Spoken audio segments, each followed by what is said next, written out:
রাহুলের সামনে আজ দুটো অপশন আছে।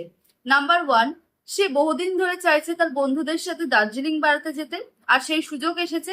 আর দ্বিতীয়ত, তার বহু প্রতীক্ষিত পরীক্ষা, সি এর পরীক্ষা খুব সামনে। এই মুহূর্তে দাঁড়িয়ে সে চাইলে বন্ধুদের সাথে ঘুরতেও যেতে পারে, অথবা তার পরীক্ষার প্রস্তুতিটাকে আরো অনেকটা ভালো করতে পারে। কিন্তু অনেক ভেবেচিন্তে রাহুল দার্জিলিং যাওয়ার সিদ্ধান্ত নিল।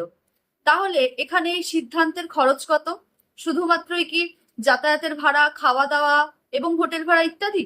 না, ইকোনমিক্স বলছে যে শুধুমাত্র এই খরচাটুকুই তার সিদ্ধান্তের খরচ নয়, বরং সে যেই বিকল্পটিকে ত্যাগ করলো, অর্থাৎ দার্জিলিং যাওয়ার জন্য সে যে পরীক্ষার প্রস্তুতিটাকে আটকে দিল, এটাই হচ্ছে তার আসল খরচ। আর ইকোনমিক্সের ভাষায় এটাকেই বলা হয় অপরচুনিটি কস্ট। অপরচুনিটি কস্টের ধারণাটা এসেছে স্কারসিটি বা অভাব থেকে। অর্থাৎ আরো সহজভাবে বলতে পারি যে আমাদের খরচ করার ক্ষমতা সীমিত, আমাদের শ্রম সীমিত, আমাদের সময়ও সীমিত।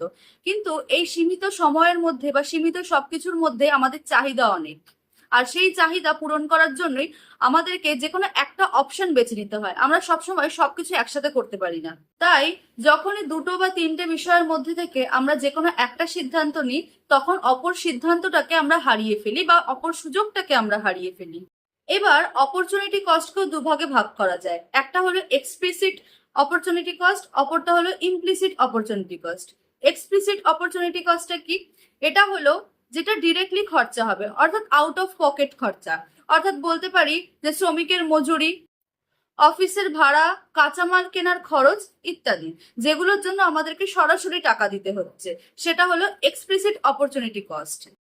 আর দ্বিতীয়টি হলো ইমপ্লিসিট অপরচুনিটি কস্ট, অর্থাৎ এটার জন্য কোনো টাকা দিতে হয় না সরাসরি, অথচ একটা সুযোগকে কাছে পেতে গেলে বা একটা সুযোগকে পেতে গেলে আরেকটা সুযোগকে যখন হারাতে হচ্ছে, তখন সেটা হচ্ছে implicit opportunity cost. Opportunity cost মানেই যে সবসময় সেটা টাকার অঙ্কে মাপা হবে এমনটা নয়। হতে পারে আপনার যে মূল্যবান সময়, সেই মূল্যবান সময়টাও অপরচুনিটি কস্টের মধ্যে পড়ছে কখনো কখনো। ইকোনমিক্স আমাদের শেখায় যে আমাদের কোনো কিছুই বিনামূল্যে হয় না।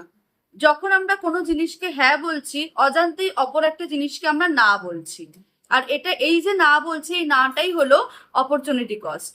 শুনতে ফিলোসফিক্যাল মনে হলেও ইকোনমিক্সের ভাষায় এটাকে অপরচুনিটি কস্ট বলা হয়, কারণ ইকোনমিক্স আমাদের শেখায় জীবনে কোনো কিছুকে না বলতে গেলে বা কোনো কিছুকে ত্যাগ করতে গেলে যে হিডেন কস্টটা থাকে সেটার জন্য, সেটাই হলো অপরচুনিটি কস্ট।